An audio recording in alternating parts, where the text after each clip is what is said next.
Hi, everybody, and welcome to The Cutting Edge. Tonight, we're doing something a little bit different.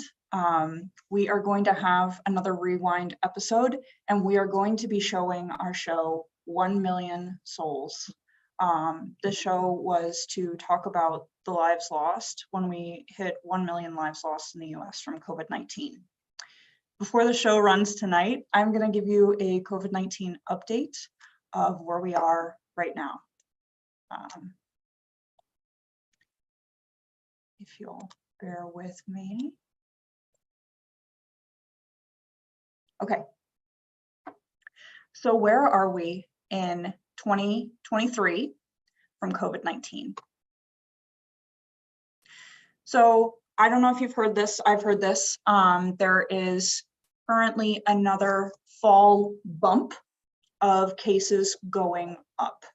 Just as a reminder, as of the end of the federal emergency in May, we no longer track test results, positive COVID tests across the country, and the states no longer report those numbers to the CDC. What this data is some COVID tests that are done, and this is where we have the information for. So the highest percentage of positive tests are in the South, the Mid-South, and not quite New England, but the Northeast. So the other piece of data that we have to know whether COVID is becoming a problem again is the hospitalization rates. So this is hospital admissions over the course of the entire pandemic. So you can see the winter spikes, those very high numbers, and where we are in July of 2023 is that we see that the hospital admissions are rising, but as you can see, it's nowhere near some of the hospitalizations we saw throughout this year. So in this time, what should you be doing? If you feel like you're getting sick, just please remember that COVID, the flu, and RSV can all feel the same, like you're getting a cold, you have a cough, you have headaches, you have fever, you have body chills. All those things can be any of those diseases, right? So if you're not feeling well, the best thing to do is wear a mask and go get a test. There are tests for all three of those diseases. And in public, if you own a business or in your own home, you can always use an air filter if you are at high risk for COVID-19, and that'll just reduce your risk of getting COVID. So just as a reminder, what should you be doing if you get a call from somebody and they say, hey, I saw you a couple days ago and I just tested positive for COVID. So the day that you saw that person, you went to that party, you went to the office, you went to school, wherever you got exposed, that's considered day 0. Okay, so every day after that is the 10-day isolation period. So on day 1, start wearing a mask, trying to isolate yourselves from other people, avoid going out in public, try to definitely isolate from other high-risk members of your family, and try to increase the ventilation in your home, like using the air filters, like keeping the window open while it's still summer. On day 6, you need to do a COVID test. So, pharmacies are still offering them, home tests if you have them. And if that test is negative, you should be isolating until day 10. So that's 11 days after you saw that person who was sick. If that test is positive, you need to isolate for at least 5 more days or until 24 hours after your last symptoms. If you're asymptomatic, you're going to wait 5 days. If you're symptomatic, you're going to wait until 24 hours after your last symptom. Also coming out, people are talking about the new COVID boosters, okay? This is the new formulation, the new fall variant of COVID that is currently circulating around. The FDA is just approving these. News is coming out this week. We're going to see news coming out for the next few weeks. about who should be getting these boosters and when they will be available. This is just the current strain. It's not the bivalent booster, it's a new one. So most likely these vaccines will be for people who are most at risk, but we don't know yet. Just an update, if you know somebody who isn't vaccinated, vaccines have changed. If you haven't gotten any vaccines at all, you won't get the original 2 shots. The original 2 shots from Pfizer or Moderna, the original shot from J&J are no longer offered to people. They are no longer recommended. They are no longer in pharmacies. And that's a good thing, because the strains of COVID that those vaccines protected you against have changed. And so now we have updated shots, updated boosters. And so if you know somebody who hasn't gotten a COVID shot at all, what you can let them know is, hey, if you go to the pharmacy, you just need 1 shot, you get the bivalent booster, and that'll give you some level of protection. We'll keep you updated on the fall vaccines as we know more. So I wanted to talk briefly about long COVID again. Long COVID has actually decreased in the past few months. So people who have experienced those long symptoms, the amount is going down, which is good news. Just as a reminder, if you've had COVID before and if you feel different now than you did before, maybe you get extremely tired after exercising, you have a cough that lasts a long time, you can feel your heart beating when you don't think you should be feeling it beating, you're struggling to breathe, or you've got pain that kind of lingers. These can all be indicators that you have a long COVID symptom. You can also have difficulty thinking and concentrating, losing the smell, losing the taste, headaches, problems sleeping, changes to your menstrual cycle, or even still diarrhea if you had the gastrointestinal type COVID. These are all things to bring up with your doctor if you're experiencing. So as we continue to go out more, to see more people, what do you need to remember in this era of COVID? If you're over 65, you can get that additional bivalent booster and keep an eye out for the fall COVID booster. But for everybody, it's good to talk with your family and have a COVID plan of, if somebody gets exposed to COVID, do we have childcare? Do we have masks? Do we have food that's easy to heat up and eat? You know, do you have all those things in place so you would know what to do if somebody in your house got COVID? It's also a good idea to talk to your doctor when you're sick. If you think you have COVID, you can call your doctor and still get Paxlovid, and that will reduce your symptoms so that you won't get as sick and you're less likely to get long COVID. Paxlovid is still available. And again, talk to your doctor if you think that you're experiencing long-term symptoms of COVID. So with that, we are going to roll the 1 Million Souls episode from The Cutting Edge.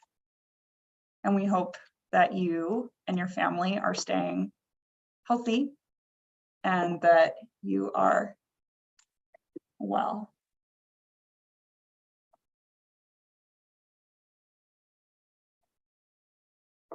Thank you, everybody.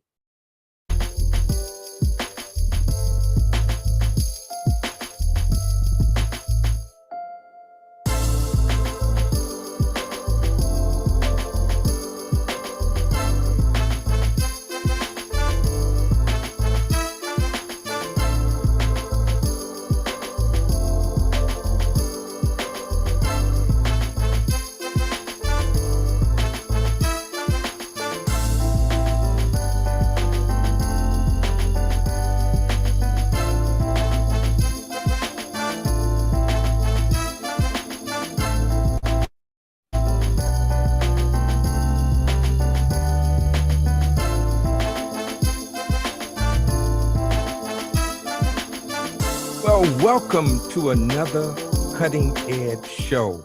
I'm Omar Neal, the former mayor of Tuskegee, Alabama, host of the You Got the Power radio talk show, and the co-host of this great show called The Cutting Edge.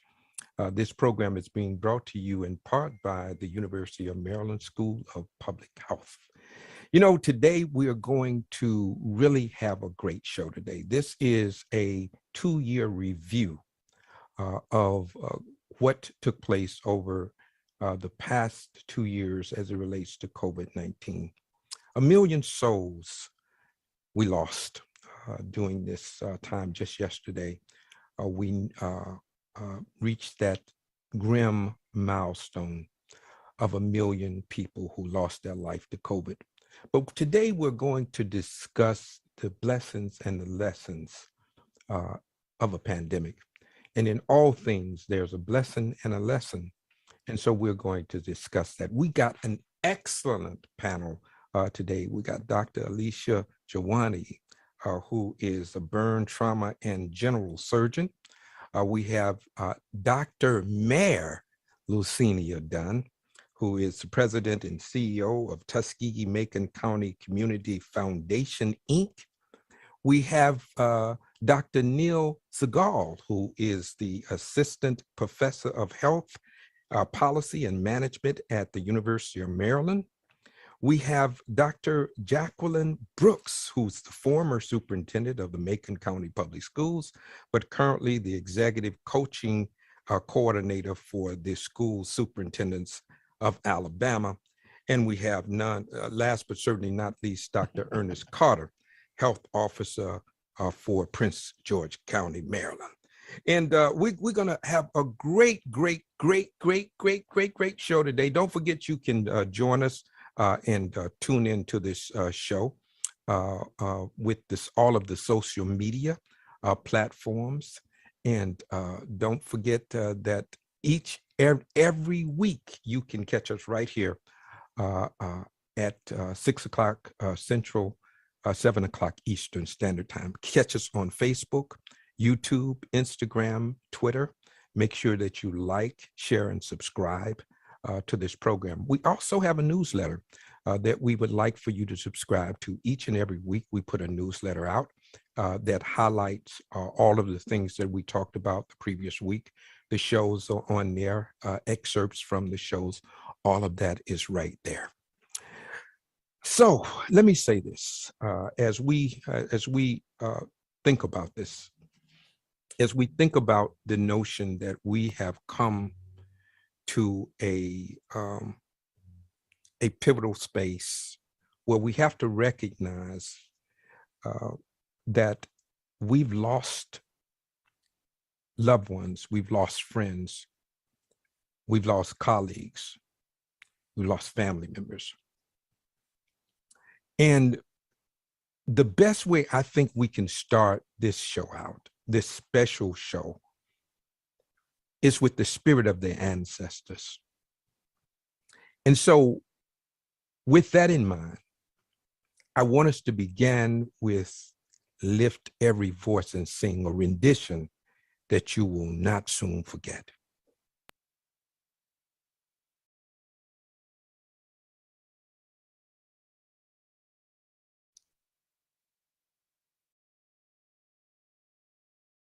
Lift every voice and sing till earth and heaven ring with the harmonies of liberty. Let our rejoicing rise high as the listening skies. Let it resound loud as the rolling sea. Sing a song full of the faith that the dark past has taught us. Sing a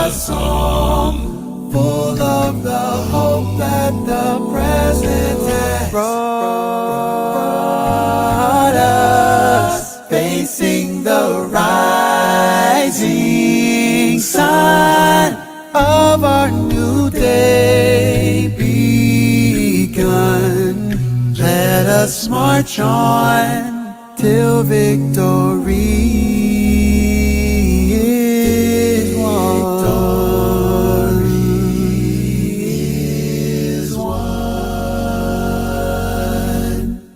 Let us march on till victory is won. Thank you for that. Now, without any further ado, let me bring on my co-host. He is Dr. Stephen B. Thomas. We call him Dr. T around these parts. He's a brother from another mother, a friend indeed. Ladies and gentlemen, please join me in welcoming the co-host of The Cutting Edge, Dr. Stephen B. Thomas. Hey, Dr. T, how you doing? Mayor, it's always a good day when I'm with you. And what a moment at this time of reflection with the 1 million+ souls that we've lost here in our own country, an underestimation and a global underestimation around the world. This is still a pandemic. You're But right. what you just did in setting up this show with our ancestors is to realize this: hey, we've been in tough times before, but you get inspiration. And that's what this show does. So yes, it's time for that kind of reflection, but also finding inspiration. And I think we got a great lineup for conversation Oh today. man, the lineup is off the chain. You know, I mean, I'm so excited to have everybody on. Some I've just met for the first time, but it's like I've known everybody 1,000 years. Mayor, let me Go just ahead. say this as an elected official, and as we open up the show and let people know, this is you're in the barbershop and the salon. This is where you have an authentic conversation. Civic engagement could not be more important with the stakes at hand, and monitoring what kind of conversations are going on in the barbershops and salons about voting. Are they registered? All these things are important as you simply look at what's in the front pages of the newspaper. There's so much at stake. Yeah, you're absolutely correct. But you know, Dr. T, we could not do this if it were not for the team behind the scene. There we go. And like to bring up our support cast, the individuals who make us look good each and every week. This is our cutting edge team, headed up by Meg Jordan, our technical director, assisted by Maggie Daly, assistant technical director, Sharia Khan, social media and communications guru, Kimmy Fleming, who is our social media and media curator, and of course, our sound designer is Elijah Pugh Jr., all of which make up the team behind the scene, and they are necessary, essential to a successful program, and they do their jobs very well. And I love the diversity. I love the diversity. Absolutely. Good. All right. Well, you know, Dr. T, we're going to bring up, let's bring up Dr. Carter first. We know that he may have to leave us. Now, if you don't have the people at the door, like I told you, that to lock him in where he can't go anywhere. I sent them. I hope they're at the right address. Because we don't want Dr. Carter to leave us, man. Dr. Carter is the health officer for Prince George County, Maryland, and he's been on the show before, so he's no stranger to the cutting edge. Dr. T, I want you to introduce our dear friend. Well, let me just say this. I've had the pleasure of knowing Dr. Carter during his entire time as the health officer in Prince George's County. That means before the pandemic, and his commitment to addressing the health disparities, you know, those underlying conditions, remember those? He was on that early. But leadership really matters in the midst of a tragic pandemic like we've had. And Dr. Carter, I am telling you, my friend, I salute you. The county salutes you. We closed the disparity gap in this state, right here in this county, with his leadership. So let's bring Dr. Carter up. And Dr. Carter, if you would just take a moment, people had a chance to read all the accolades in your bio, but can you tell this audience a little bit about who you are? How would you introduce yourself? Well, I am a country boy. I'm in Dyersburg, Tennessee, if you all All know where right. that is. And I grew up in with a family who loved me. And from that point, they also taught me to love everybody else. Okay. From that point, they taught me to what it meant to have faith in what you do and have the faith in yourself and faith in God. Mm-hmm. Know that what we're put on this earth to do is to help people and help them to help themselves. So that was the spirit that I grew up in. I grew up in a community, and I think everybody else did. Mm-hmm. It was a family. Sometimes we disagreed, sometimes we were, but we always made sure that we took care of one another. So I messed up. Everybody who my mother knew about me and made sure that I did the right thing. I came from those beginnings. I actually grew up in Jackson, Tennessee, and was basically steeped at Lane College, which was a HBCU. Those professors taught me what to do. I went to other institutions, like I went to Harvard and Harvard Medical School, but I really learned what I learned. I learned in the family that I grew up with, what was the family of the community that I lived in. And so my introduction is that I am a person who is steeped in community. I believe in people. I believe in helping people. And I believe in using whatever talent I have to contribute, to make sure that we elevate ourselves to that position where we can use our talents to help and fit into the whole collective, as opposed to being just this one person over here who's doing X, Y, and Z. So that's who I am. I am a person who loves to be part of the mission, part of the human family. Well, I hope that you see yourself as a part of this family as well, Absolutely. Dr. Carter, for sure. I wanted you to know, Mayor Neal, that Dr. Carter is indeed part of this family. I just learned something about him I didn't know, those Tennessee roots. And there's a certain humility that you bring to this job. In a time when people are looking up to leaders, they don't want to be looked down on. And you've never done that. And I think the community really appreciates that leadership style. Thank you so much for being with us here this evening. Thank Good. you.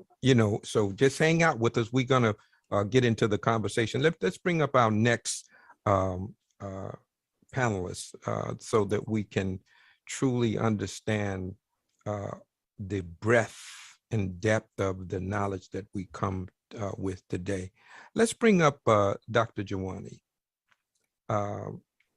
Dr. Alicia Jawani is a person that I had an opportunity to meet just recently. I was at the Selma movement, the enactment of the Bloody Sunday.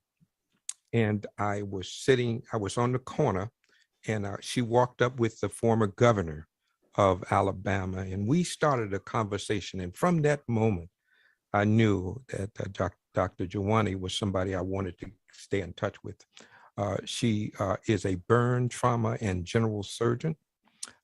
She has just recently established her own 501c3 organization to take medicine to another level, to create accessibility to what she does to the general populace.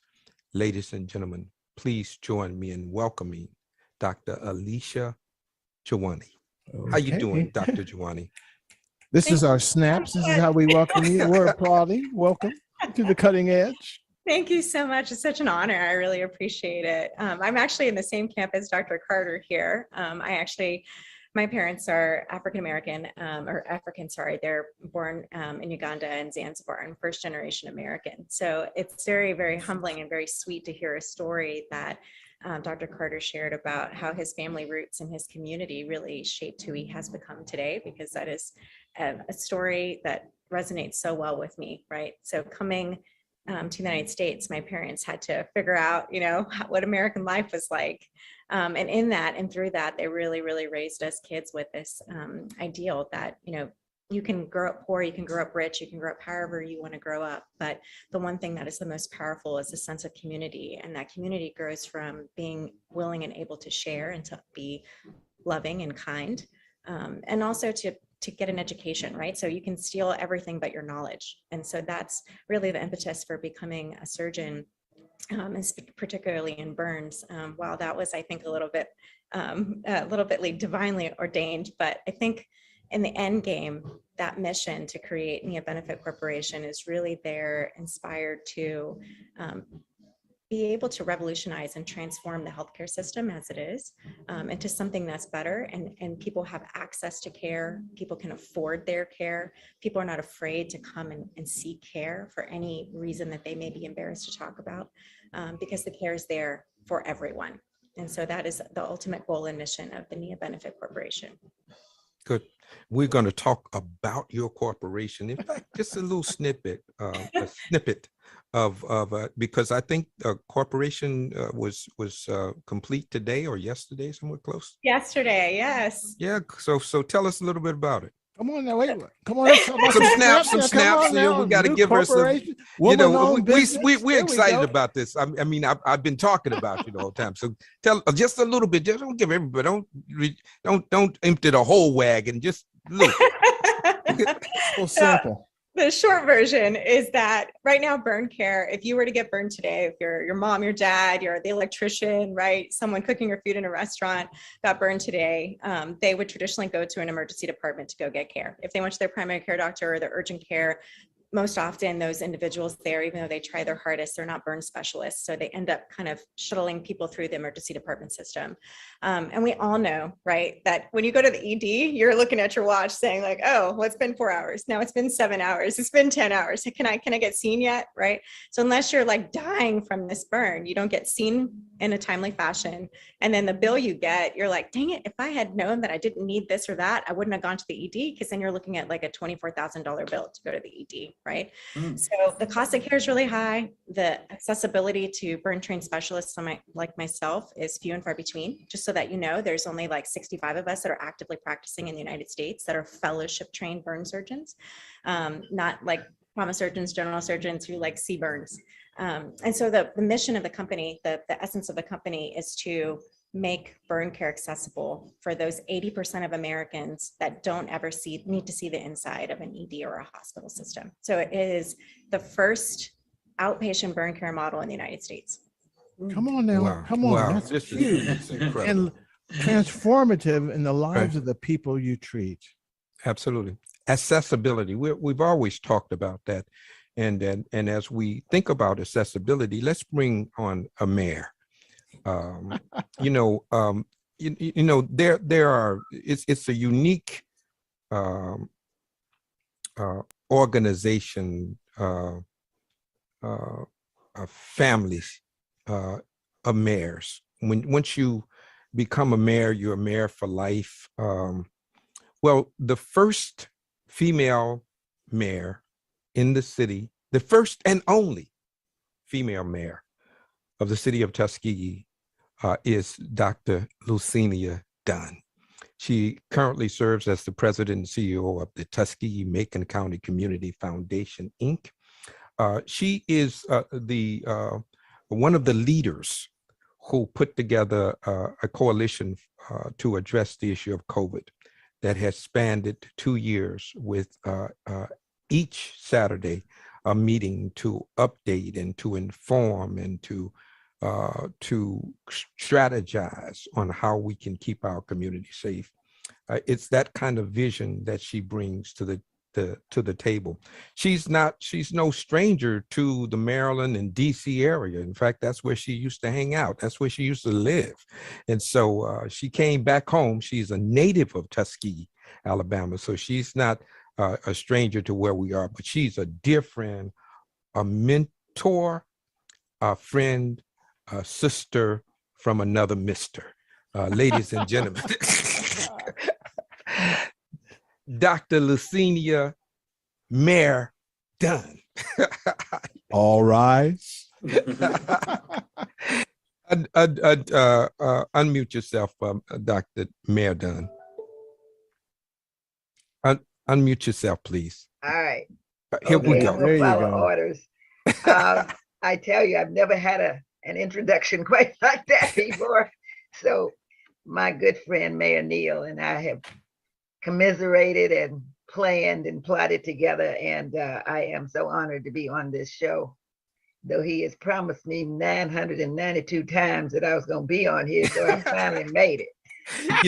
I'm just trying to be like they say, like Jesus. Maybe not there when you want me, but I'm right on time. And I think you are, to talk about such an important subject. Dr. Carter, your description of how you came up reminded me of myself, because I'm not a native of Tuskegee. I came to Tuskegee when I was 4 years old. I was born on my grandmother and grandfather's farm, which we still have some of the acreage. My grandfather had 1,000 acres, and he had people working on his farm. But the good thing about that, we had that kind of community that you did not just show out. You didn't show off. That was just frowned upon. I mean, you just thank God that you were given certain opportunities. My grandfather used to buy the land when people went north to find jobs. He would buy that property and hold that property in case they wanted to come back home. Some came and some did not. But his father taught all of us that you do two things, that you get an education and you buy land and you hold on to it. And so I have deep rural roots.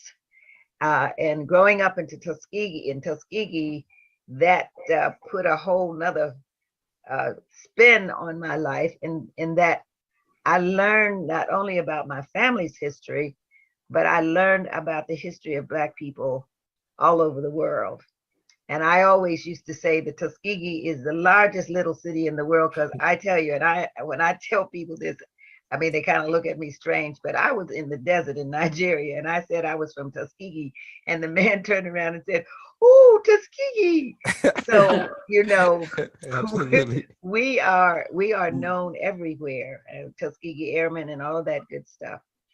But sadly, we have some real challenges in the rural community, and that is what I have devoted my life to. And thank you, Dr. Elisha. I can't say your last name because Jawani. It's fine. Jawani. Dr. Jawani, but I'm older than you, so I can call you Dr. Elisha. I like it. That's Southern thing. That's right. That's what I'm talking about. And I graduated from Fisk, so I do know something about Tennessee. So Right. I'm hooking up with everybody on this call. But you see, when I grew up in Tuskegee, we were always on that campus. And I went to Chambliss Children's House. And so we thought that everybody knew the Black National Anthem. It wasn't until later in my life that I learned that it was not a common practice to sing during that time and space and time. I grew up with a lot of people that I now know are famous, but they were regular people. And that was a great lesson, that no matter what your status is, you are a human being and you have your weaknesses and strengths like everybody else. But let me just talk about this. It was not until I came back from Fisk University thinking that I was going to party that summer before I got a job that my mother told me I had one. I was like, oh God, I'm going to work. But it was with the Tuskegee Institute Community Education Program. Okay. Under Dr. Bert Phillips, who is one of my mentors. He is still alive. He just celebrated his 90th birthday. Wonderful. But he made us get a job and really understand what that meant. And so he put us out in the community, and I was assigned to Lee County, who is now thinking that they're the best thing since sliced bread, but they used to be rural. And I, taught kids 5th grade through the 12th grade all in one room. And at night, I taught adults how to read and write. Okay. And one day, this man in the back of the room said, Lord have mercy. Lord have mercy. I can write my name. I don't have to ask nobody else no more. Mm. Everybody in the room started crying and hugging. And I realized that we have a lot of work to do in our community. And that started me on the trajectory of where I am right now. It is about planning and moving our people forward and getting them into places where they need to be to make a good life for themselves and for their families. Mhm. You know, this whole business about going north, that was traumatic for us because we left mom and them behind. We don't Mhm. talk about that emotional scarring that we often that we've experienced. I don't care what century you're talking about. We have experienced a lot of trauma, and now Yes. we're facing a lot of trauma now because a lot of the people that died of that million were part of our community Absolutely. because they didn't have the kind of medical care that they needed to have in order to survive. And Unnecessary you deaths. know, this is where I am developing plans to eliminate health and economic disparities. Say Okay. one last thing, and I'm gonna let you have it, Mr. Mayor. That Okay. is this: you can't talk about health unless you talk about money. I'm going to say that again. You cannot talk about health unless you're talking about money. And what does that mean?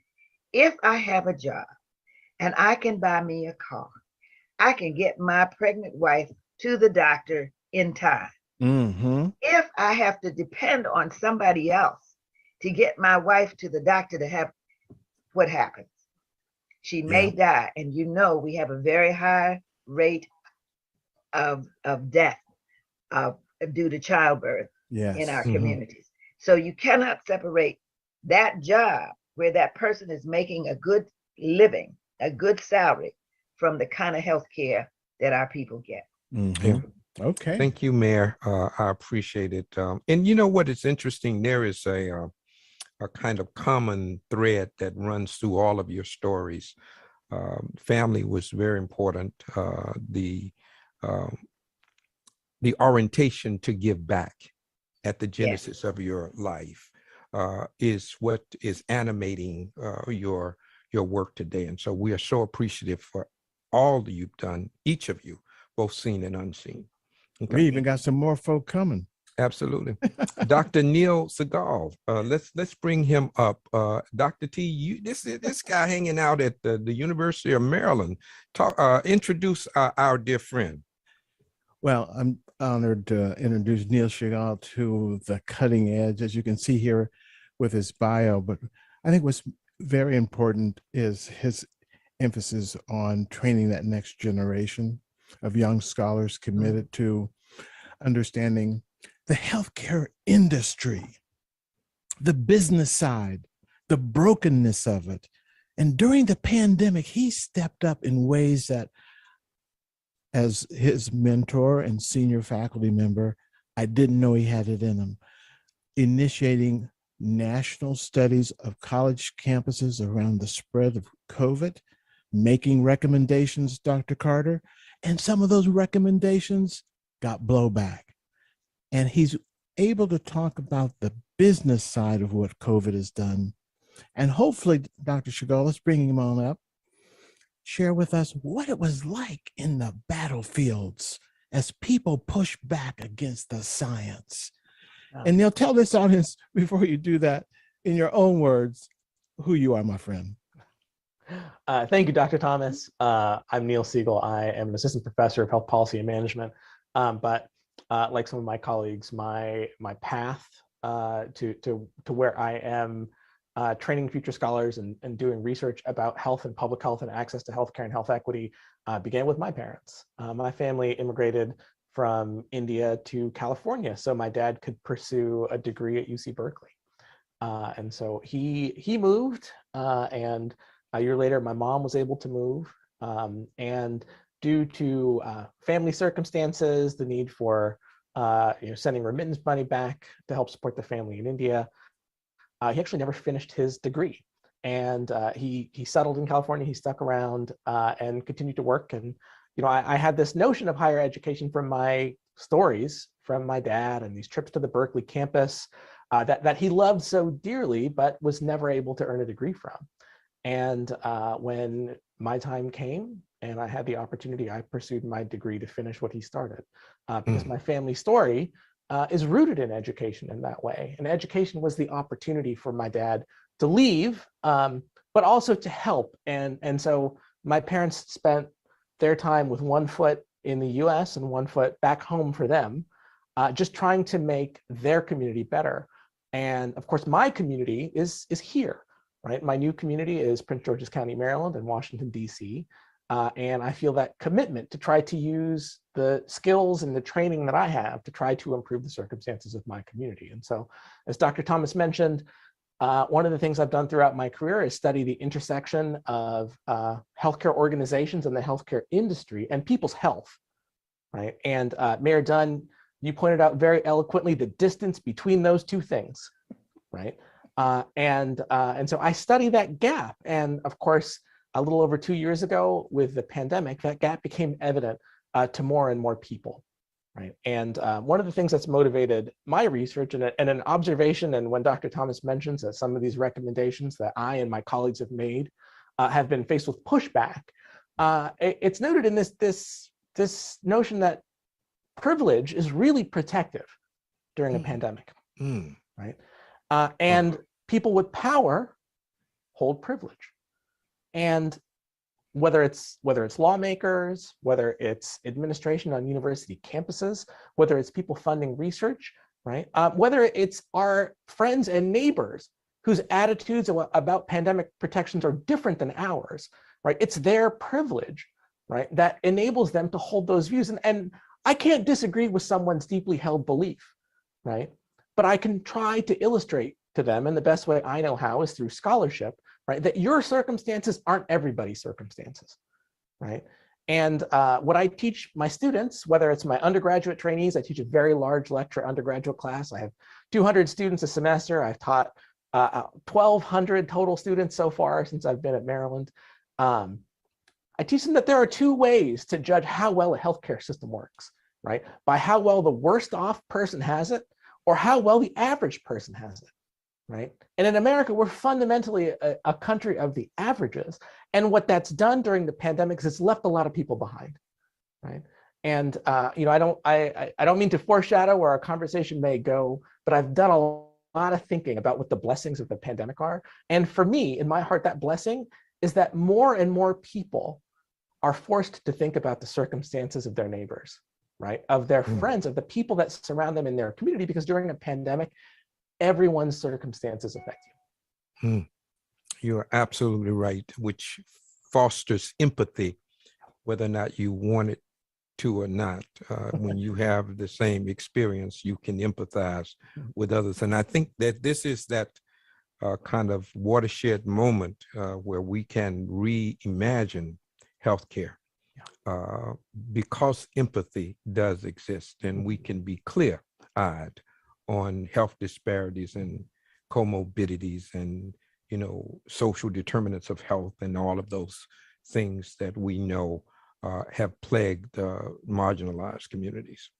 Thank you, Dr. Segal. We certainly appreciate it, and we're going to get into that. Let me, the last but certainly not least, let me tell you this person is one of my favorite friends and people that I've known. I have watched her grow and evolve and blossom into an educational leader. She is the former superintendent of Macon County Schools, that's in Tuskegee, Alabama. She is a native of Tuskegee, Alabama. She now serves as the executive coaching coordinator for school superintendents of Alabama. So she goes around and mentors superintendents around the state of Alabama. This is a person who has committed herself to really thinking out of the box. When you looked at the way that she developed and orchestrated the public schools of Macon County. She did not do it in traditional ways. She looked in depthly to see what are the nuances, what are those special things that we can tap into to rejuvenate and to resuscitate the spirit of our children so that they can learn, so that they can be the true and perfect manifestation of God's intent for them. Ladies and gentlemen, please join me in welcoming a friend, my former superintendent of Macon County Schools, but always a friend, Dr. Jacqueline Brooks. Hey, Dr. Brooks, how you doing? Hey, welcome to Doing the cutting well. edge. Good evening, host and co-host and fellow panelists. It is indeed a pleasure to be here. And as we think about those things that have shaped who we are and the work that we do, I too have to reach back to 1968 and tell you, like many of our children that we serve in educational settings, I was in a confounded situation that I was born into. I was born to a teen mother who was impregnated by a married man who had a full family. And therefore, to keep me out of foster care and adoptive services, my grandmother took me under her wing and basically raised me as her own until my parents got their act together. And so in the work that I do, the entire family is so important. The immediate family, but that extended family of community. And so my upbringing was an upbringing by the full community. And so when I think of an illustration, I often think about the fulcrum. And for those of you who are scientists, you know what point that is. That's the point where we can try to establish balance based on the load and the effort. And so the work that I do is trying to make sure that we put in the effort as educational leaders for the loads that are either given to us or that we assume, so that we can achieve as close to a utopian balance as we can as we try to educate students who come as they are into our public school doors. And so my work started out as a classroom teacher in the public education setting in Central Florida, Brevard County Schools, where we had a very diverse population of over 70,000 students who came from all walks and facets of life, but they were all there for that same purpose, to receive an education. But education is about academics, but it's about more than academics. It's a full plethora of needs and services, be it social, emotional, be it a sense of belonging, be it nutrition services, mental health and well-being, academic achievement, socialization. There's so many unique idiosyncrasies that make up that educational process. And so for me as an educational leader and training others now to be educational leaders, we have to understand that holistic process. We have to understand that, yes, it takes a village, it takes a community, then some, to meet the needs of students. And so over the years, I've adopted the turtle on the seashore story, which the little boy is there and he's picking up the turtles or the starfish. It's been told several ways. And someone says to him, "Why are you picking them up so that they don't die? You can't save all of them." He said, "But I can save one. I can save one at a time." And so if you save one at a time, you end up saving many. And one of my recent lessons is that, when you're in a triage situation, which is what I found myself in during the pandemic, I was in uncharted waters, unknown territory. I don't have a medical background. There were a lot of political pressures coming our way.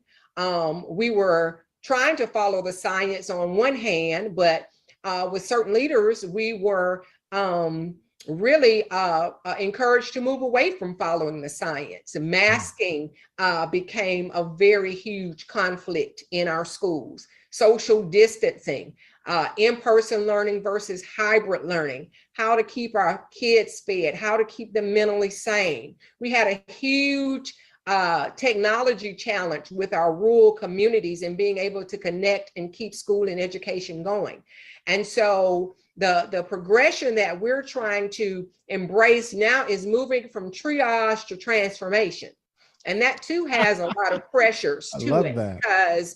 because we are so eager to go back to what for so many years people said wasn't working.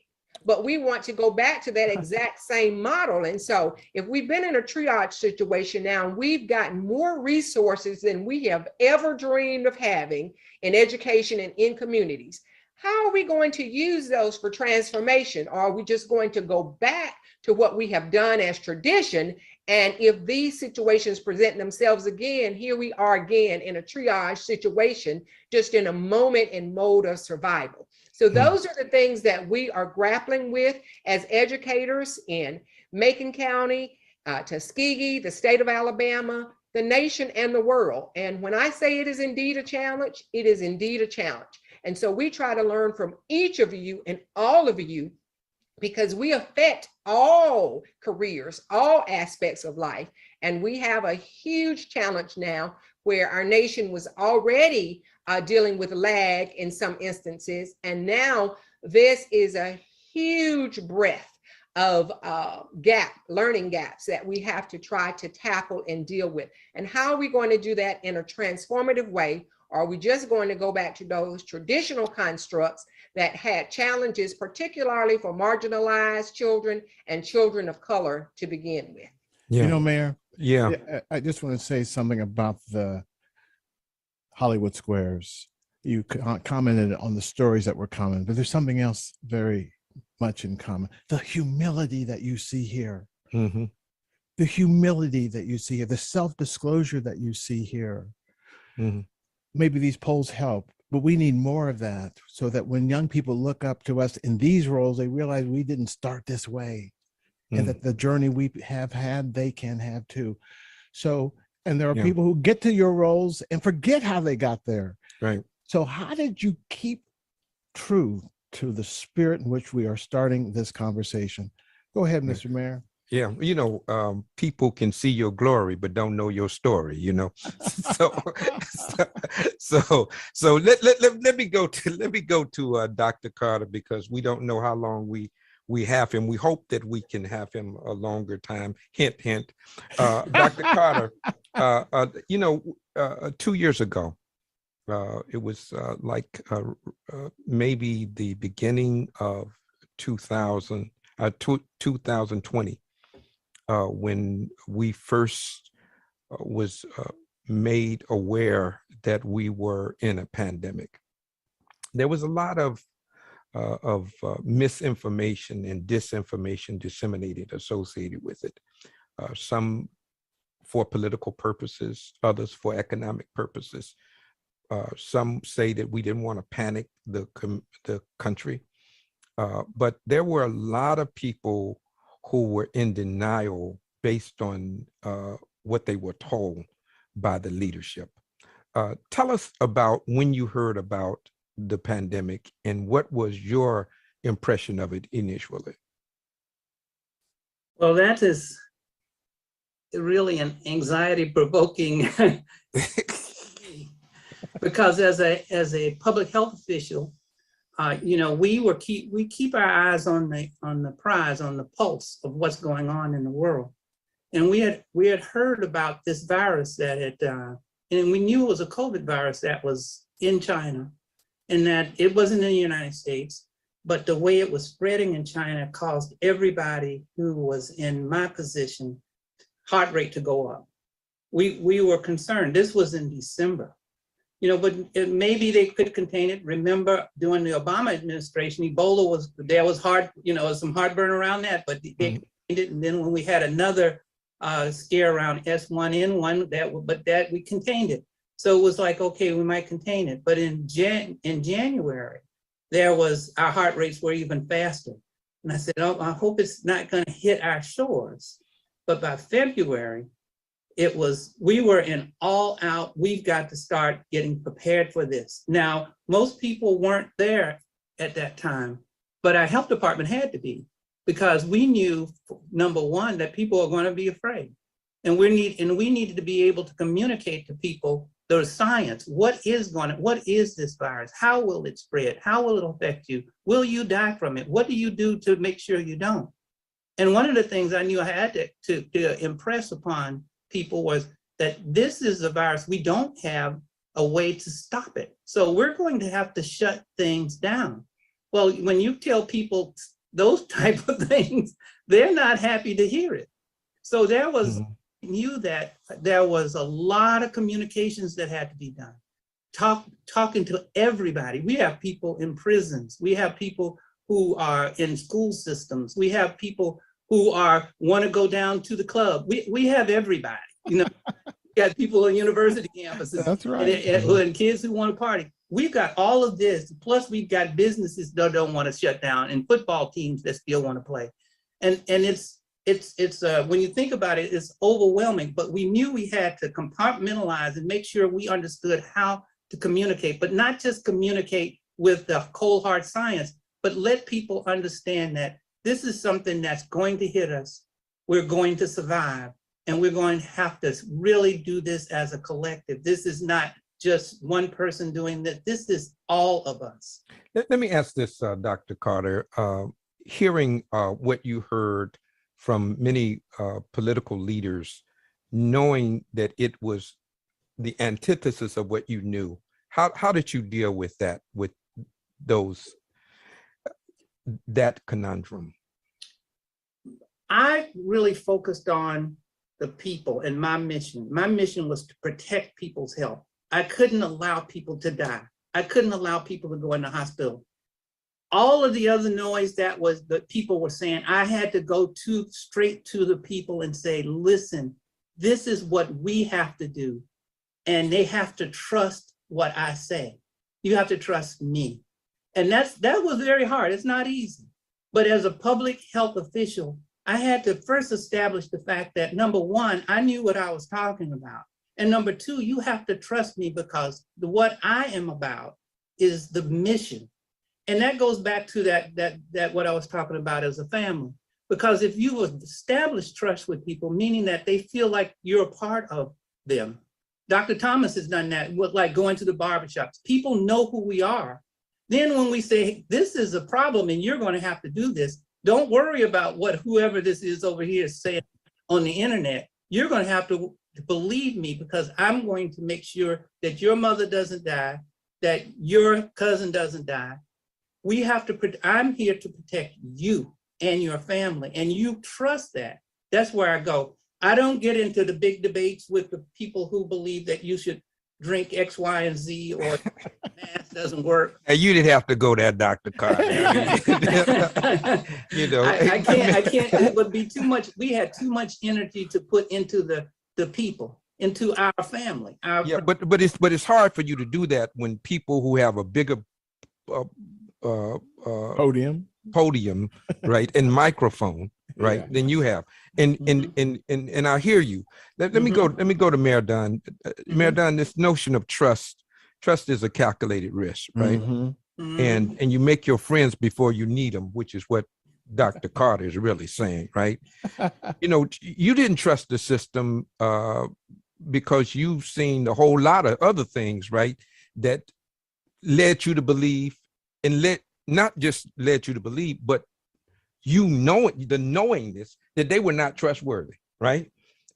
So how did you navigate that and evolve to even formulating the coalition, the task force to address COVID? First of all, I certainly wish we had Dr. Carter, because I might not have gone through all the things that I went through. So you got him now. I'm going to tackle the elephant in the room, and that is, truth did not equal Trump. Truth did not equal Trump. And so when he started his shenanigans, the first thing that I thought was, is he talking about saving lives, or is he talking about saving himself? And when I realized that he was really talking about saving himself and not saving the people in the United States of America, then I could not trust anything else that they said. So don't tell me anything about this, about the vaccine, because I'm not taking it. because I don't know what y'all did with it. I don't know where you manufacture. I don't know anything except that's a money-making venture. That was my thought pattern around that. And it took me a long time to get past, that feeling, because you got to add to it that our experiences with the syphilis process and The United States Public Health Service study conducted in Tuskegee, all Alabama. of that is good, but it really boiled down to, I knew people whose parents and grandparents went through that, and so, even though it was hidden from us for a long time, because I went to college and there it was right in front of me, and I'm from Tuskegee, Macon County, I had to, that was absorbed in my psyche. Yeah. In addition to the fact that we did not have a hospital. The doctors that I grew up with were no longer there. They were gone. They died or they were shipped out. The whole medical community was torn apart when President Peyton. What's his name? Peyton. No, VA hospital. When he tore up the VA hospital. Oh, okay. At Tuskegee. And I'm sure he was trying to do his best and because he was trying to, integrate, and he was also trying to save money and do all of those things. So there were a number of historic pieces that I had to deal with personally to make that decision.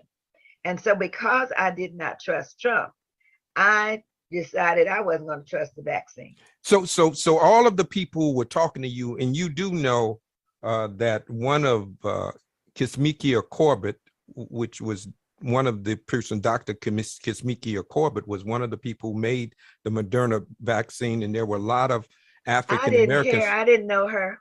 Okay, so I was on ABC Nightline. So you didn't trust the system. You didn't trust the system. I didn't trust the system. That didn't have anything. The host of, he did that at the end. He thought he had me. Pow. She's Black. Well, I didn't care. I don't know her. And so we're talking about trust in terms of a larger sense, not in terms of a personal sense. And so, it took me a while to do. I said, now, what I'm going to do, and I said this publicly, I want to watch to see what happens to people. Will this thing really work?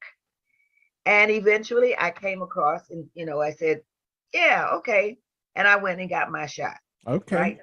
But at the same time, we were going through the whole business about, we didn't have any tests going on in Macon County.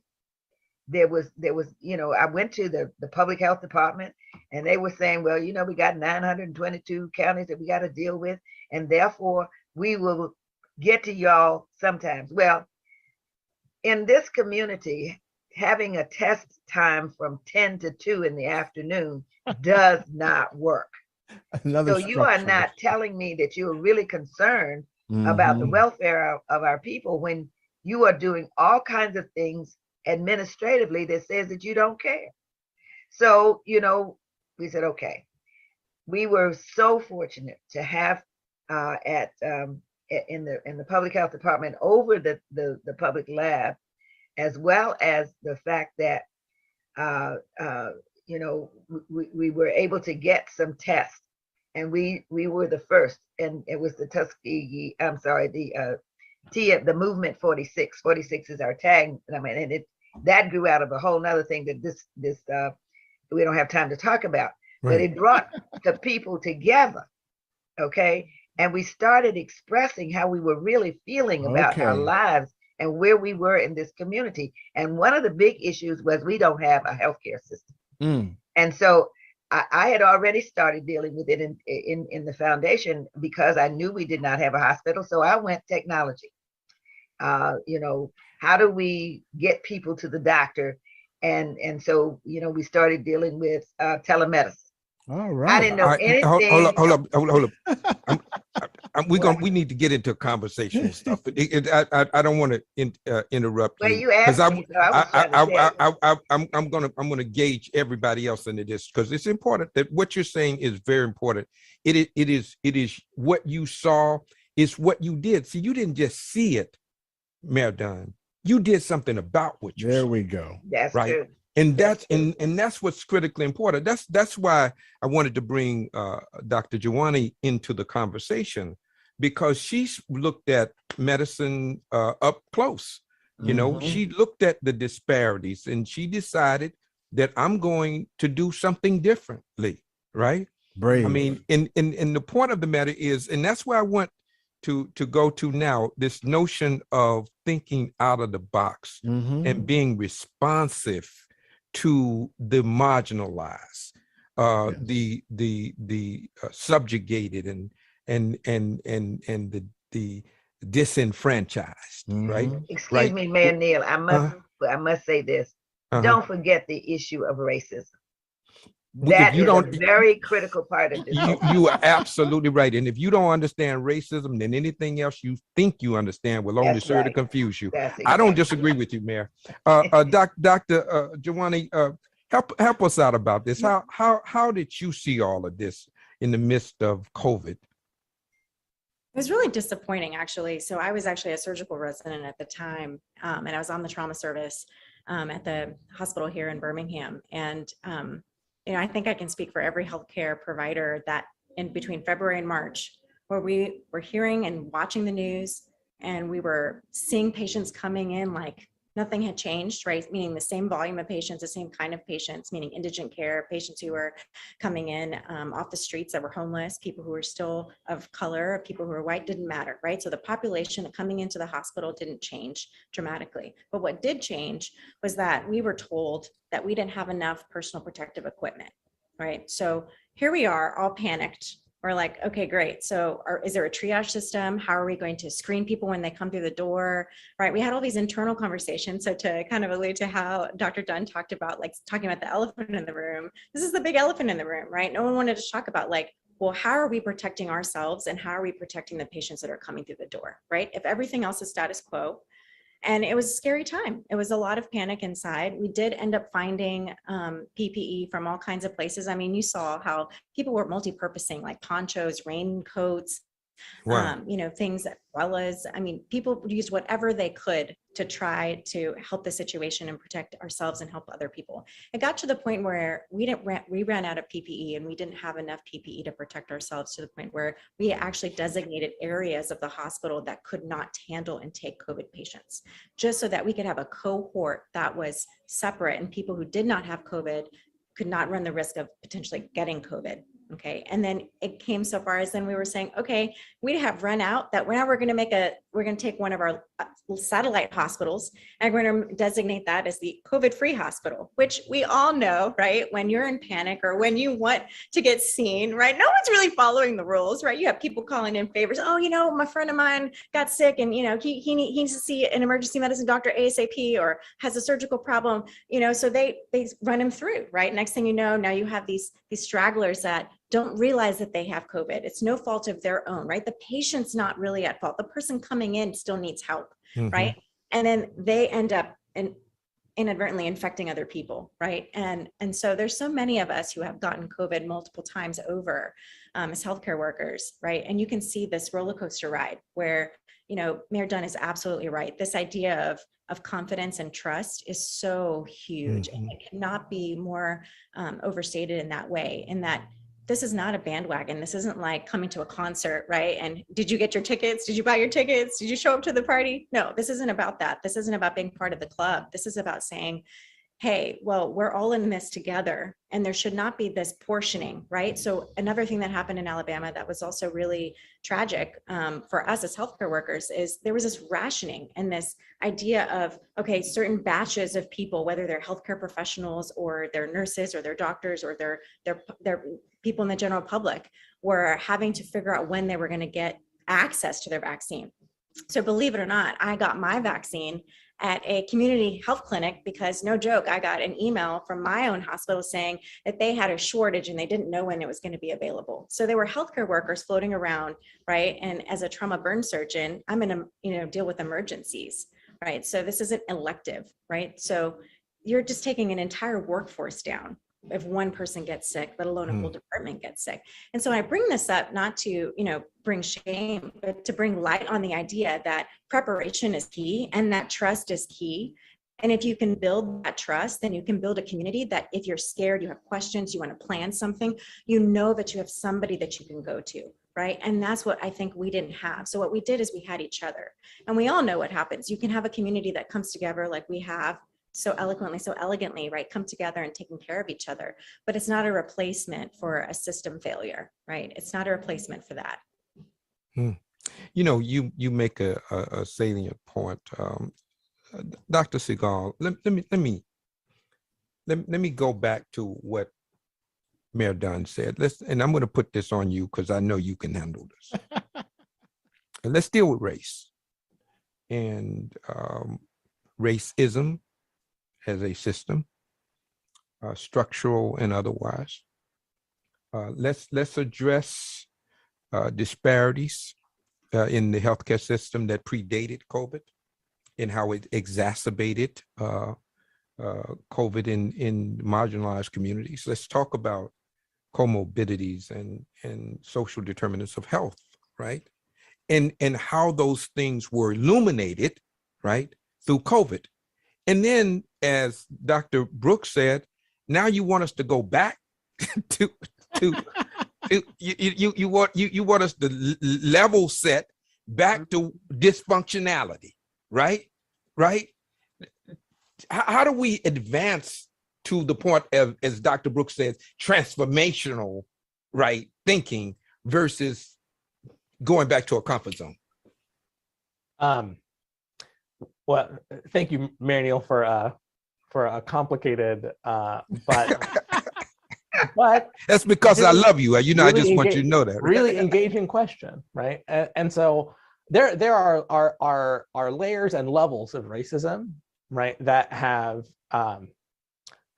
defined this pandemic, right? And so let's not forget the anti-Asian and anti-Asian American racism that became very prominent in March of 2020, right? And that continues in Asian American communities today with attacks on Asian American elders, with prominent political figures, branding the virus, right, with a national origin, right? And with subsequent waves of the virus until the WHO stepped in, similarly so, right? And then there's this second order racism, right? That's systemic, that's existed in this country, right? That's defined the circumstances, the playing field, right? That the virus has spread across the country in, right? And so, Mary Neal, you very wisely point out comorbidities and pre-existing conditions and the health status, right? That is not equitably distributed across the population, right? Where our Black and Brown friends and neighbors and family are more likely to experience that set of health conditions that predisposes them to bad outcomes, right? You layer on top of that the fact that our Black and our Brown family, friends, and neighbors are less likely to have access to healthcare and the enabling resources to get good care when you need it. As Dr. Jawani wisely pointed out, at the very beginning of the pandemic, and often when healthcare is high volume, right, social networks and community ties are an entry point into the healthcare system. You get a phone call from someone and says, hey, my mom, my aunt, my neighbor urgently needs care and there's not space, right? Can you help, right? And we saw the impact of those networks through COVID. In fact, we're seeing them today, right? Where Paxlovid, a very effective, but still poorly distributed therapeutic, right, is more availed, right, in communities of privilege, is better accessed by people who have it, right? And I've heard stories recently, and we've had some prominent super spreader events here in the district, right? No joke, Sherlock. but I'm hearing stories about, well, I called my friend the doctor and my friend called around, right? Or I knew someone who knew someone at a pharmacy, so I got my prescription, right? That's not how healthcare is supposed to work. But importantly, that's how healthcare has worked, right? Far, far preceding the pandemic, right? And so to bring it back to Mayor Dunn's point about racism, right? It's that ingrained and systemic racism that has wrought these health inequities that defined the playing field, right? And look, things weren't good before the pandemic, right? But they've become so much worse because of it, right? And so, we were talking about blessings earlier, right? This spotlight that has been shined on the inequities that have defined the past 2.5 years in this country, right, has made it very hard for people, right, to continue with their blindfolds, to not see how inequity plays a role in access to health. Right? Dr. Go ahead, ahead, Dr. Dr. Dr. Chicago, there's a message from the barbershops and salons. Ain't nobody want to go back to normal. Yeah. Okay? Because back to normal is what you just described. Yeah. And so people are taking up their arms in a sense that in the shops, and you're going to meet some of the barbers and stylists shortly, Right. they're still mitigating. Yeah. They're making sure their people have masks. Yeah. They're still doing clinics as needed. And this whole network represented in these bars behind me has been mobilized. Yeah. We should not turn back. And when they say this term, lost generation, Dr. Brooks, about the kids who have gone through the pandemic, are there not some lessons learned as well that can be lifted up? Because it's a talk as if we've lost them. I reject that. I reject that. And we're still in the pandemic. As a administrator of schools, as a shepherd of our children, what do you see? I'll tell you this, and just for the record, I'm 54, so that's 5 decades plus a few. I have never seen a more creative group of children, of learners in my life. Okay. The number of executives, of entrepreneurs, of social media experts, of inquisitive minds that are there. I have a young man who's a 10th grader, and he has his own LLC. And he is a gaming technician. Gamers all over the world pay him for his technical expertise to help them advance or correct issues in the gaming world and process. Before, the adults were the holders of the funds, of the knowledge, of the privilege. We have had a dramatic shift. We think about kids with labor laws where they were made to work in sweat factories and grind. We have the opposite of that now. We have kids at the most innovative levels we have ever seen them. And we have to have a paradigm shift to support that and to craft that. Okay.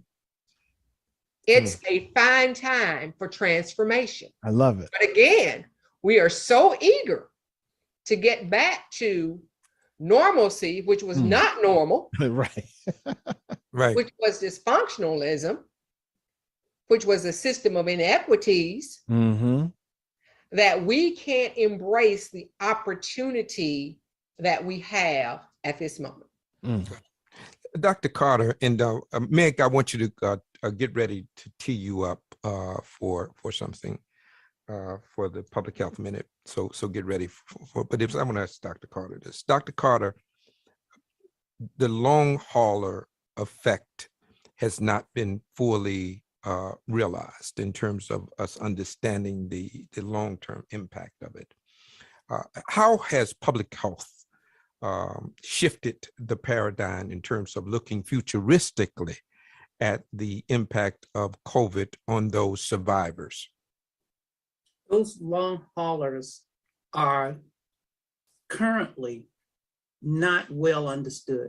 Just to say, people write long articles, etc. But they're not really understood that well.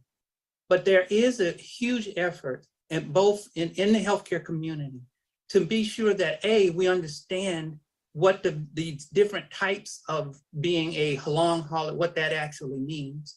There are institutions that are cropping up that are being able to take care of long haulers.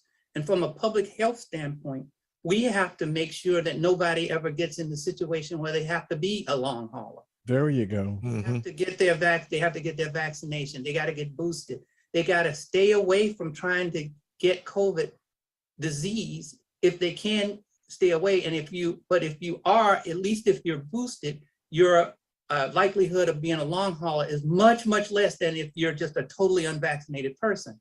And again, it goes back to educating people and people believing you know, that and understanding what this virus can actually do to you, because it can attack any part of your body, primarily your lungs, your heart, your kidneys, but it can affect your brain, you know, since your senses, just, it can do that. It can go there, live, and ultimately you get these things. And this long haul effect of COVID is actually something that is not new for viruses, because you can look back, people have long haul effects from other viruses that it never really came to fruition. Now with COVID, you see it. And that means that even when you get the flu virus, you should be a little concerned about, you might have a long haul effect from it. Even if you get another type of virus, you got to be concerned, because a virus can live inside you for a minute and then cause damage. So you don't, when public health comes out and said, we want to get you in a position where you don't get it, get your vaccination, stay your 6 feet apart, use your mask. When those things happen, we mean it. I mean, because we don't want you to become a long hauler. We don't, and that is really, from a public health perspective, that's where we are. But the health system is responding. But to be honest with you, enough time hasn't even gone by enough to know what a long hauler actually what that really means. Yeah, we don't know in the long run, but we do know cognitive decline is one of them, right? That's one, yeah. Right. Mobility, right? Yeah, they're different. It can affect you in different ways. Right. And so there's some things we know that now the question is, how are we adjusting, even with education? If a child gets COVID and has some cognitive decline, is there any way to assess that and then accommodate him in some, or her in some way, based on something to which they have no control over? Right. Well, how do we have that conversation in a broader context? Well, you have to start with the science. We have to understand it, you know, because at least that's where I start. I always start with the science. If I understand it, if I know what the research tells me about that, then I can explain it to the population, or when, you know, I'm a pediatrician, or if I can explain it to a mom, I know what the science has told me that what these long haul effects are. And there are different viruses are really, really interesting things, because they can have systemic problems. And so when a kid gets a specific one, you are able to talk about that specifically.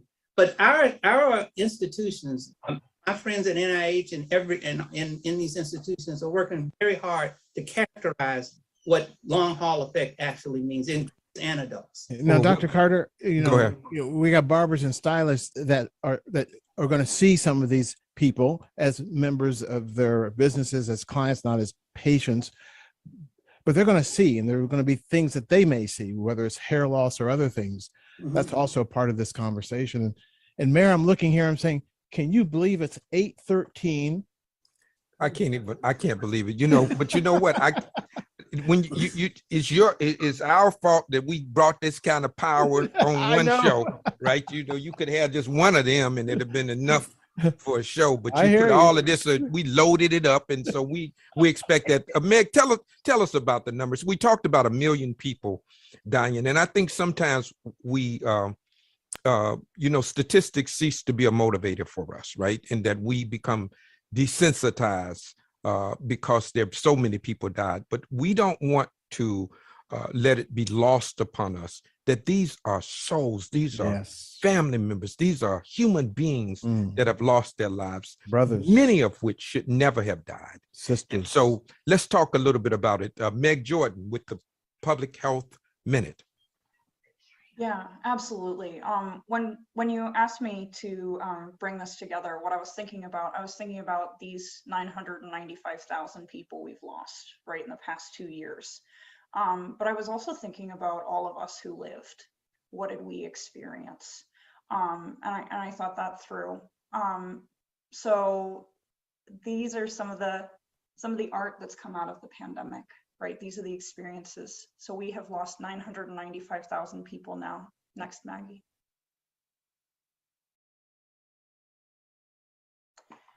If you can believe it, we're in week 113 of this pandemic. The first death in America was logged on March 2nd, 2020. Next, Maggie. And in that time, we've had 5 different kinds of COVID. We've had Alpha, the original. We've had Beta, what we used to call the South African variant. We've had Gamma, what we called the Brazil variant. We still have Delta, and we still have Omicron. Next. In the time, in the year 2020, 485 million people downloaded Zoom, and this became a way of life for many of us. Things like this became day to day. Next. But also, since March of 2020, 900,813 people have been evicted in this country, and that number still grows. 9,000 people were evicted last week. Next, Maggie. Since the COVID pandemic came, 81.6 million people have gotten COVID. That's about 25% of the United States. COVID became the 3rd highest cause of death in 2020. It overtook 7 other things that used to kill Americans, and it killed the same number of people as car accidents and strokes combined in the year of 2020. Next, Maggie. When you take the number of deaths and you take the number of weeks, in this past 2 years, there were 8,800 funerals a weekend. Next, Maggie. And we know that the pandemic isn't over. We've had 105,000 new cases as of yesterday. And yesterday, 1,929 people died of COVID-19. Wow. You know, Thank you. Mayor. Thanks, just Meg. Thank you so much, Meg. That was powerful, and it's really encapsulated. Dr. T, what were you saying? Yeah, I wanted to thank Meg as well, but I wanted to also point out something she did. And Neil, in terms of our students, we prepare to present data. What did she do? She first contextualized it, and then she gave the numbers. Because when you have the numbers without the context, it's like, what's wrong with those people? When you put the context on it, you realize the inequalities in our system that made them vulnerable. We got to do more of that.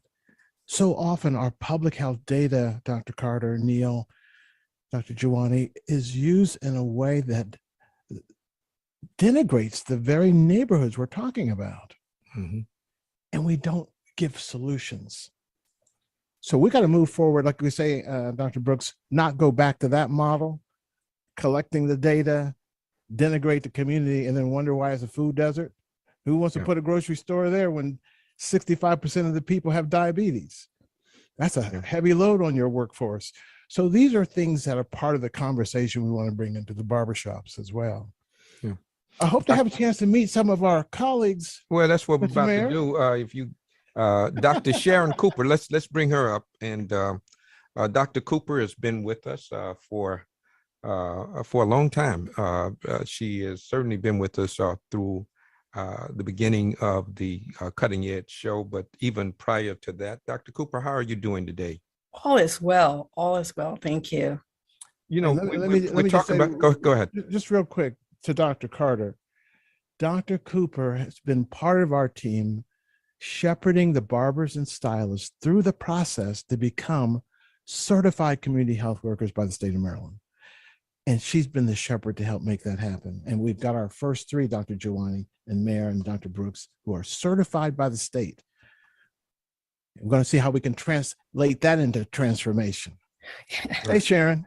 Great. Wonderful. Well, this has just been a wonderful evening talking about transformational change and a wonderful opportunity to sit with visionaries. As we can see, in building a culture of health, it's going to be an uphill battle, but it's something that due to work such as Dr. Carter, Dr. Thomas, and all the others, that it is something that is doable and the effect of change has already occurred. Solutions, we talked about solutions. This approach with the barbershop and hair salons, that is bridging the gap. That is providing that knowledge, health literacy, and connecting or building that bridge to connect individuals in the community who are vulnerable to healthcare. And the last thing I'm going to say is, Dr. Carter, I've worked with you on SAMHSA's project, Consent to Share. So it's good to see you once again. And that was an interoperability to connect primary care to behavioral health, linking those two entities so that there's continuity and coordination of care and folks are not left as far as falling through the gaps of care and increasing and improving access. So thank you all for sharing your knowledge, and it's all applicable, and I'm looking forward to sharing that in various enterprises that I work with. Good. Right, all Thanks right. so much, Dr. Cooper. Let's go to Atlanta. Andre Russell. He is an entrepreneur. He has a barbershop in the Atlanta airport. The busiest airport in the world. There you go. Busiest airport in the world. Andre, how you doing, man? We don't have a lot of time today. I know. How's everybody doing? What's your reflections on today? Well, I was trying to take some notes, but there's a couple of things that I was interested in. With the amount of people that go through the airport and the conversations that we have, there's going to be more of a focus on our target of communication in order for us to get our point across. And I'm very interested in this triage transformation, and I want to see how that works. I don't know how to get in contact with the rest of you guys about this, but I'll look it up. And I want to pass this knowledge on to my barbers and the rest of the staff. But it is always a pleasure coming in, talking to you guys. I learned something, not just once or twice, but every time. And now what I'm trying to do is focus on how to pass this knowledge forward. Hey, Mr. Thanks. Mayor, Good. let me just say this Good. about Thanks, Andre. thanks, Andre. Good. Just real quick, and yeah, thank you, Andre. Mhm. Andres has a clinical partner he's worked with. They've done over 1,000 COVID vaccinations, over 1,000 needles in arms. Okay, snap for this brother. Yeah. Oh, Okay. Absolutely. And now they're moving into some other areas, and we want to make sure we protect both him, his business, as the institutions come in, to recognize the true gift that you provide. But here's what I wanted to say: the guys who sweep the floor, Andre, Mhm. you know, the young men who swept the floor and then came back. Just tell this audience what it meant to mentor them. Oh, well, yeah, a lot of these guys, we started off while they were in high school, et cetera, and they come and sweep the floor and brush off our customers. And we've been business for quite a few years. And now they're coming out of college, getting married, and they're coming all the way back and say, well, you know, you're going to cut my son's hair. And, you know, I talked to you guys about you guys to my wife and spread it out amongst what they do. But they said they never would have gone to college. They never would have taken up the things they had taken up without them being inside the barbershop. Because inside the shop, we would teach them how to play chess. We would have conversations with their homework. So it was not, inside the barbershop, it's kind of hard to say because I know it happens in every barbershop, but there's always learning going on in barbershops. And, you know, we're a God-fearing family, and we are always trying to inspire the young people as they come along. Good. All Thanks right, so all right. much. And I was Dr. gonna Brooks, say, I know what we're Stop saying. encouraging me to talk. Yeah, you know, I know.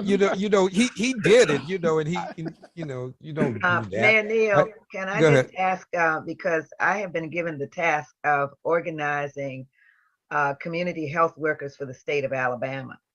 And it is an extension of your work, Dr. Thomas, because I think you just really organized a way for regular people to get regular information that's good for their health. And I really do admire that. I think that I want to say one last thing. We've got to reorganize our health system. There's no question about it. And I think community health workers, along with barbers and hairdressers, play a major role in the distribution of information, for recognizing when somebody needs help, even though sometimes they don't want to admit that, and being able to direct people to the proper resources. So I'm looking forward to being involved. And Dr. Cooper, I'm going to be calling on you. Let me just say, you're now Mayor. You're now part of the team. You part of, you've always been a part of my family. Now you're part of the greater family here, Dr. Mayor Dunn. We'll hook you up. Okay, absolutely. Anything you need, you call it done. Right. Call it done. Call it done. All is done. A poet that don't know it, right? Hey, we got Philadelphia out there, Momar. Yeah. Okay. Let me see who else. Okay, we got Sandra Jenkins. Hey, Sandra Jenkins, how you doing? Let's go to Philadelphia. Yes, I'm doing well. Right now, I'm just really taking all this knowledge in. It's just amazing. Tell them who you are real quick. Okay. Well, my name is Sandra Jenkins. I'm currently looking forward to commencement to become a community health worker of Pennsylvania.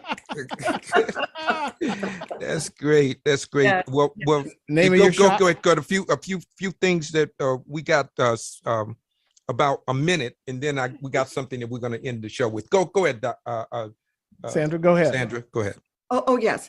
I just wanted to share with everyone the importance of the community piece of all of this, and being a business owner and engaged in the hair salon setting, building a reputation, and also a clientele that you've grown with over the past 20 plus years, going into the back to work in this industry with those individuals. It's just really a very important to build up the trust factor here, the trust piece, and having folks to understand, the importance of not just hair care, but their overall health, and getting it from someone that you're constantly engaging with and multiple conversations, as well as beautifying them. So I must say that this is such a wonderful, wonderful opportunity for the industry to take on. And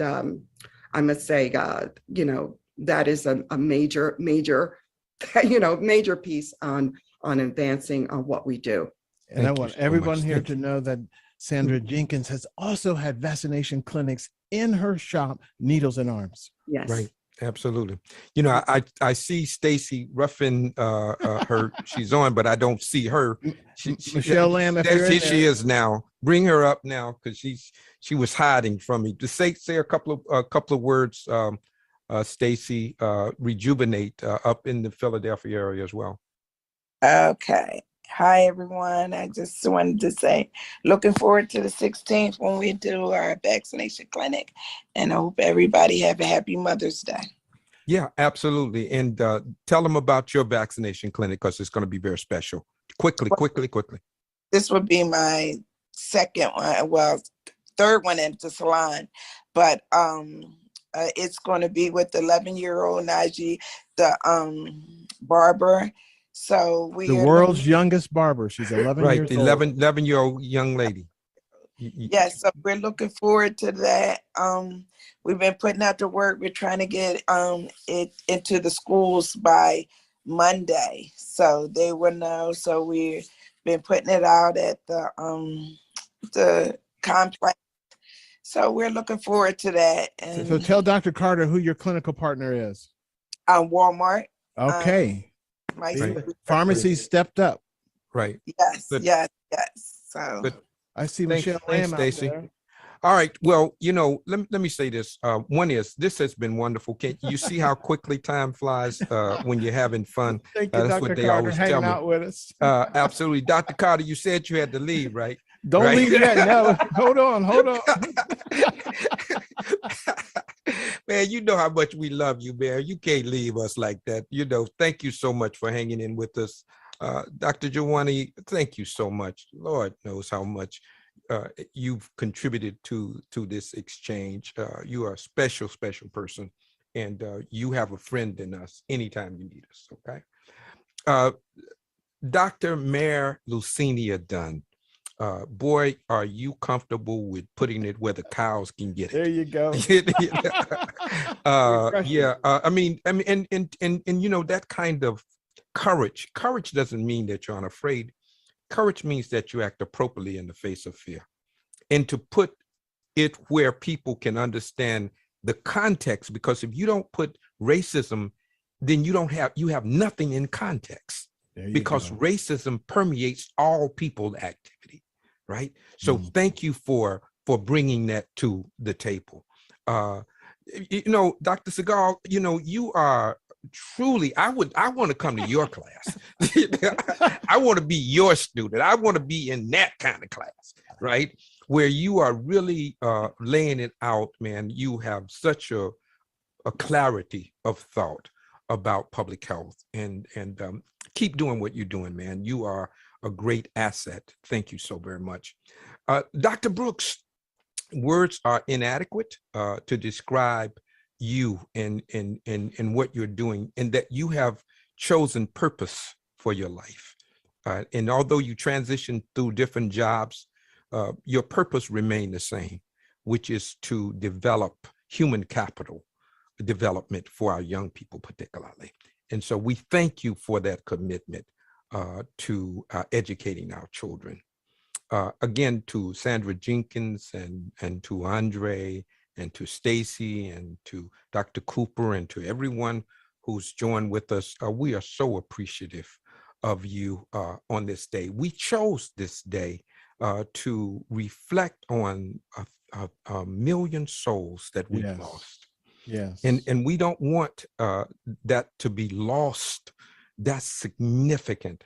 You know, 1 million people, if we called everybody's name, listen to what I'm saying. If we called everybody's name out one at a time, 1 million people, it would take an entire year, 24 hours, 7 days a week to call everybody's name.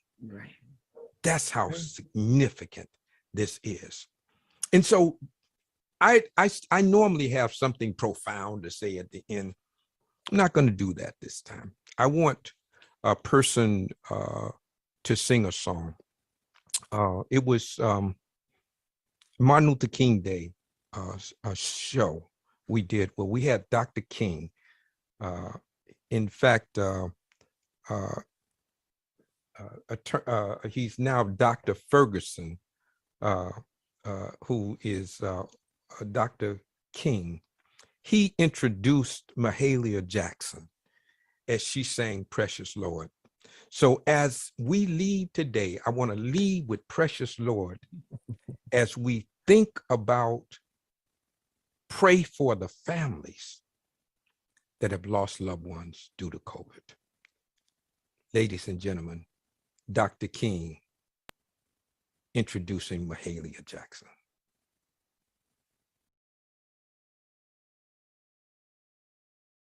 Thank you, Mayor Neal. You know, through the struggle, it has been, as we spoke about it earlier, there was many difficulties, many trials and tribulations, but we persevered. And one of the great things that really helped inspire us and keep us going was the music. I've always said it was the music and the message of the movement. And Mahalia Jackson, as many of you know, is my favorite singer, and a voice like that only comes once in a century. And so I am very delighted and honored to present to you tonight, singing my very favorite song, Mrs. Mahalia Jackson. Precious Lord, take my hand, lead me on, let me stand, Lord, I am tired, I am weak, I am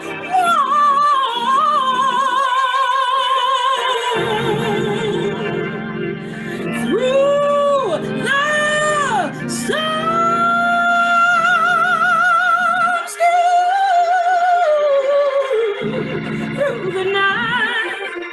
Lead me on today. Take my hand, precious Lord, and lead me home.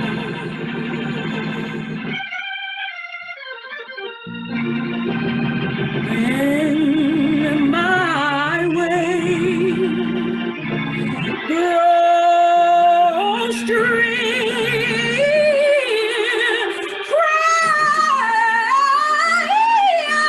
precious Lord, linger near when my life is almost gone.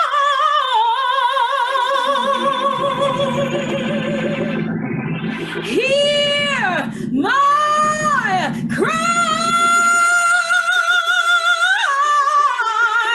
Hear my call.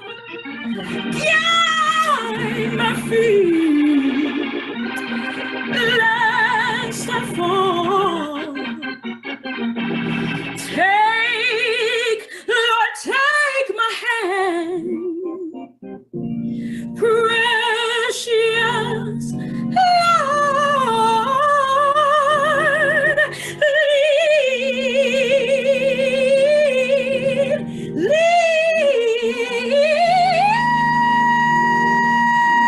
lead me home.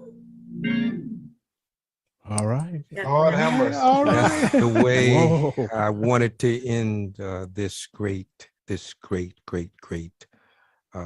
evening.